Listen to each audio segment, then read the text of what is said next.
Today's episode brought to you by the new best-selling book from Dr. Bill.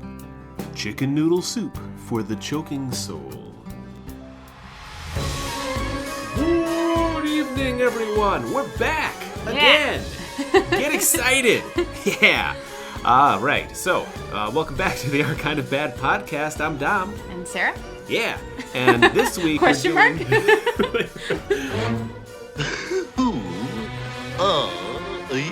So this week we're doing not a movie. It's a web series. Yeah. Final Fracture, yeah. Final Fracture, the web series By Adam Steigert and inspired Kristin Steigert.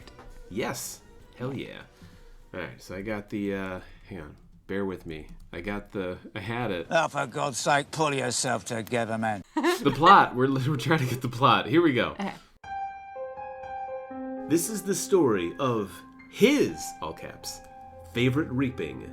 A grim reaper working his 9-to-5, obsessed with horrific puns and flat humor, the reaper tells the story of Danny and Samantha. Nice. Right? Yep. I love it. Adam and Kristin make a great team. I know Kristin really do. Did the writing on this, and she did a really good job. The IMDb state that, Make sure I'm getting it right. Make sure I'm crediting right. That is correct. Which leads us into what works. Exactly. What does work? Honestly, we know filming right now is really difficult for everyone. Can really appreciate that you could tell that it was a COVID-safe set. Yes. The use of singles, they incorporated a green screen. So kudos to you guys. We know filming right now is really hard. Yeah. So, well done making it safe for everybody and still looking great. Yeah, absolutely. Safety first, then teamwork. Okay, so one of the other things I thought that really worked was the attention to details with some of the props. Yeah. Specifically, one thing that jumped out at me was the character Danny. She's given a key by her therapist at one point when she's a child. And when we learn what it's for... Is a spoiler alert, obviously, for anybody listening to this. Spoilers, if you haven't watched the series, just watch the series. It's a very fast, breezy watch. You'll be glad that you did. So she's told, this is the key you use to lock stuff away. I want you to take that thought and put it into a box inside of your head and lock it with this here key. And later on, when we see her struggling with what she thinks is a mystery that needs to be solved. Lana. It's Lana.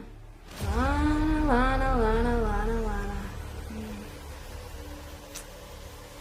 I knew it. She takes the key off. Which we know means she's kind of unhinged. She's no longer composing herself. Exactly. So we're like, uh-oh. Yeah. Danny's off her hinges. Yeah, exactly. So we're in trouble. Just a nice attention to detail. Yeah, it was dropping a nice that visual. hint earlier on and paying it off later. The showing, not telling, which is difficult to do and appreciate it. I think it really adds to it. Yeah. Set dressing. Also the detail in the set dressing. So there's the photos of the couple around the apartment. Yeah. The therapist degrees on the wall. I really like how they had Sam's side table get cluttered. To show that time had passed. There's chips, drinks. She'd been sitting there for days, just worried, waiting for Danny to text her. Showed time passing. Really great attention to detail. Yeah, it really showed, the emotional state she was in. Yeah. It was I'm not cleaning up. I'm not doing laundry. No. I'm living on my couch. Yep. And my garbage is living next to me. Dinner is potato chips again. You ate all that in a bag of potato chips? Yeah, but good point, though, because, just one real quick note with the degrees on Dr. Bill's wall also kind of tells a story because when we see the earlier version of him, there's only the 1 degree. Yes. And then so he went back to school for another degree in the meantime. That was cool. Just subtle stuff in the background, really fleshing out, this world, this universe that Adam's creating. Absolutely. Last is the acting is something that I think really works. Everybody did a great job. Really great job. There's the one phone conversation that Danny has when she calls up Sarah's character. Yes. And Lana, I think? Lana. Yes, Lana.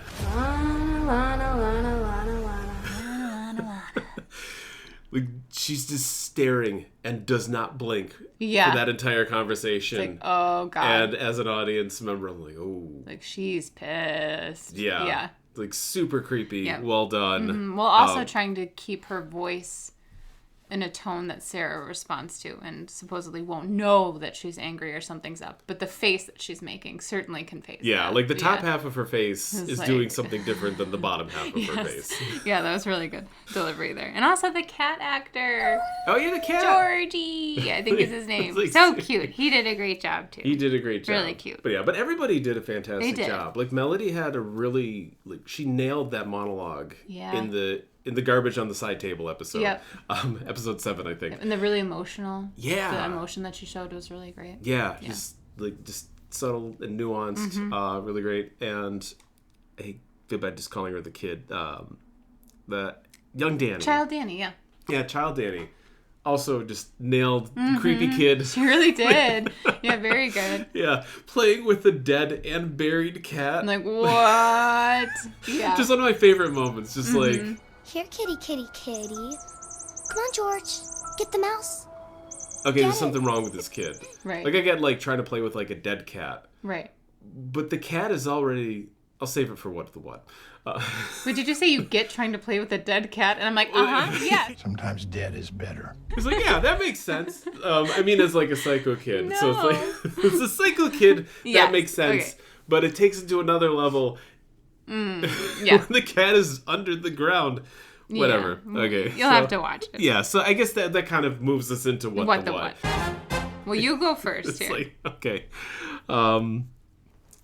Okay, so the green screen restaurant scenes. Which, again, kudos for using green screen, but we can't help but there's some giggly moments. There are. So, like, one of the what's is, like, how high is this table? The reason I ask is because there's one angle where you could see the top of the bar behind them. Yeah. Yeah, like it appears as though we're at like just a regular table in a restaurant. Mm-hmm. But then you would be eye level with the top of the bar. You wouldn't be able to see the top of it. Right. So, yeah, doing the math, it looks like the table has to be like 8 feet high. Which is maybe the cool thing now at wine bars. I don't know. That's a good point. Yeah, but, I don't hang out at wine bars, so I don't know. Yeah, the perspective there did create a little humor, which was it did. How high are you? How are you? No, I said, how high are you? So Danny openly brings a large kitchen knife to the wine bar after she gets off the phone with Lana saying, hey, let's meet up, girl. Want to catch up? And she's planning on killing her. She takes this huge kitchen knife and she's like, all right, I'm ready. And it's like, what? Yeah, just walks out with it. Yeah. Doesn't conceal it. Doesn't not at all. Try to find like a makeshift sheath or something to hide it. Not even a handbag. A handbag? Nothing. Yeah, she just straight up Michael Myers walks out the door with a kitchen knife. Like, whoa. It's like, see you there for lunch. Time is an illusion. Lunchtime doubly so. All right, so... I mean, we kind of covered this in the plot outline. Right. It's a Grim Reaper who loves puns and flat humor. When I think back to when I was a little Reaper snapper, my mother would never let me have any fun. And not making sense. So, at one point, the Grim Reaper looks at us, because he's telling us the story. Yeah. He opens each episode. Yeah, and with the one, he says... Repeat visitor, I see. It's like we're becoming old friends. And I don't want to explain it to the Reaper that, like, that's not becoming... You can't become old friends. No, you would become friends first, and then over time... Yeah. You're old friends. It's like, we're becoming friends. Yeah, it's like, you're becoming like a regular. Yeah. It's like, hey, you're becoming a regular of mine. Yeah, he's out of touch socially. Yeah. The Reaper's been dead for a while. He's a little out of touch. Yeah, he's socially. Socially, with the slang. He doesn't quite get it. So we can forgive him there. He's been dead for a while, but yeah, that was really funny. I enjoyed that. How do you do, fellow kids? What? So Danny, leaving the therapist, says that the door is locked and she doesn't have a key. But then further inspection shows that the door locks with a deadbolt and one of the little handle guys. Yeah, like we're on the side of the door that locks. Controls it. It controls the locks. Right. Yeah, like the deadbolt switch and the handle lock switch is on this side. Exactly. Which I'm like, is this like subtext? or like a metaphor or I something. don't know. Plus, she's been going there since she was a teeny weeny babe. So I say that like a she's young kid. So she would have realized that door doesn't need a key by then, I imagine. I would assume. Like, she's a regular. She's a frequent flyer. Yeah. So it was just a very weird moment. For sure. We're like, wait, what? Does this mean something else? What's going on here? Is she okay? I mean, no. The answer is no. Yeah, no, she's not. She's not okay. I'm in a glass case of emotion. So one of the episodes opens with the Grim Reaper throwing his puns, which I love the puns, at us. And there's this character behind him. Okay, so the other thing is that, like, every opening features somebody dying. That's why the Grim Reaper's there. Right. He's going to collect a soul. Somebody's about to die. Mm-hmm. But, like, the one character is straight up just walking through their backyard, eating a full carrot. What's up, Doc? Right? Yeah. Bugs Bunny style. Yeah. Mm-hmm. No explanation. No. Like, I love carrots. Just as much as the next person. Yeah. For sure. But, like, I'm just... What an odd scenario. It's flabbergasted. I'm like, what's their deal? Yeah. Where are they going? I want to watch this. That was their snack choice? Yeah. Like, shortly before, they're like, I gotta start making healthy choices. Right. Like, so, just a weird little vignette. Twist and spoiler, though. Carrot has nothing to do with the death. Banana peel gag, which is always fun. Oh, yeah, for sure. As if there was any doubt before this, Adam has definitively proved that banana peels are slippery. Got a quote here, which is pretty great. It wouldn't have worked out anyways. He's from Fremont, and that's like 30 minutes away. So this is Lana explaining to the therapist why she couldn't go on a date with this guy. And 30 minutes away is kind of the average work commute. So it's kind of like saying, like, forget it. He's 2 blocks away. Yeah. Like, what? It's too far. Yeah. And it's not like this is the modern age where we can, FaceTime and meet halfway, which is only 15 minutes for each of us. Yeah. So her Tinder is set to like 2 minutes away. Max. Oh, yeah. Right. Max. Yeah. It's like, don't even bother me. If you're more than that, forget it. Here's my radius. You have to be basically in my apartment complex or I refuse to date you. That would be Lana. Yeah. So yeah, moving into fan theories. Oh, yes. You're first, Dom. Okay, so here's my fan theory. It doesn't go anywhere, but it's just like an observation. Right. So Dr. Bill, played by Mark, is Danny's therapist, and she starts seeing him as a child. Mm-hmm. And then we cut to adult Danny, still seeing Dr. Bill. But he hasn't aged at all. Yeah. So my theory is that he's immortal. Ooh. What can we do with this theory? I don't know. Anything. Possibilities. Vampire? Ooh, maybe. Also, send me your nighttime skin routine because that's like 30 years. Or not 30 years, but enough where you should look a little different. Yeah. Yeah. So your nighttime cream 15, must be pretty good, Dr. Bill. Yeah. Dr. Bill, chicken noodle soup and skincare.